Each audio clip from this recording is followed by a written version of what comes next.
you hear a lot about different attack surfaces, and you think about sort of the things that represent, sort of what an attack surface looks like.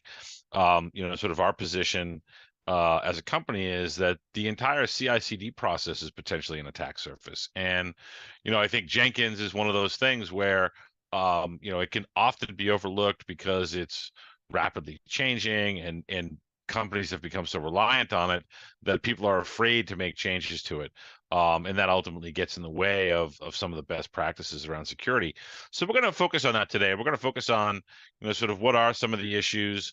I want to, establish a little bit around sort of why Jenkins is so widely used, and then talk about some of the issues, and then talk about, sort of our position on sort of how you can work through, sort of securing that Jenkins system. So, but I want to start off with, the security soft spots in Jenkins, right? And really talk a little bit about, sort of Jenkins as a system, and sort of why it's so critical.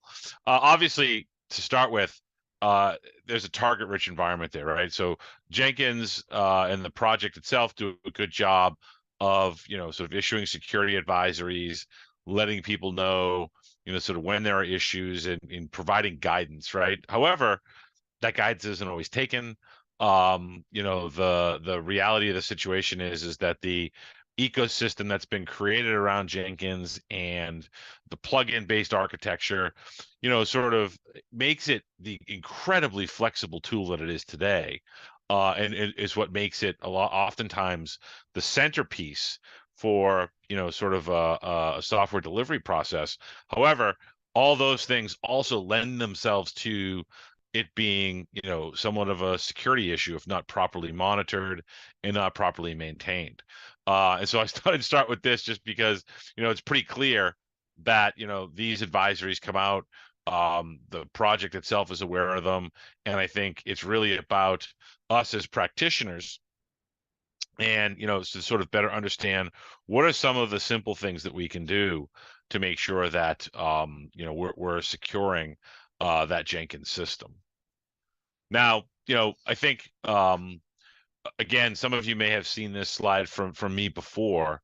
I really think that, when you start to get into thinking about the CI/CD and really the entire code to production process, there are different spots there that represent, real hot spots from a security perspective. Right now, obviously, we're going to focus today on, sort of that build system piece there, right? But I think, as you look across the landscape, there's lots of things that you need to be aware of when you start thinking about how you're delivering software and what security precautions are you taking, sort of as you deliver software, right? Because it's funny, I was talking to a friend of mine the other day, and we were having this conversation, and one of the things he told me was, he's like, the advancements around sort of what some of the bad actors are trying to do, and they're really sort of hiding things in plain sight, right? And we got to talking about, sort of the build security piece and how it's a challenge because,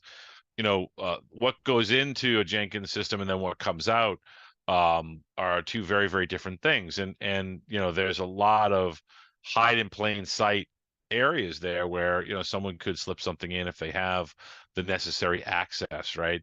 Whether that be, sort of an external bad actor or, someone internally is compromised, these things can happen, right? And so I think, really sort of considering the end-to-end piece has sort of become OpsMx's mantra. However, when you start to break that down, it seems more addressable when you take these things one piece at a time.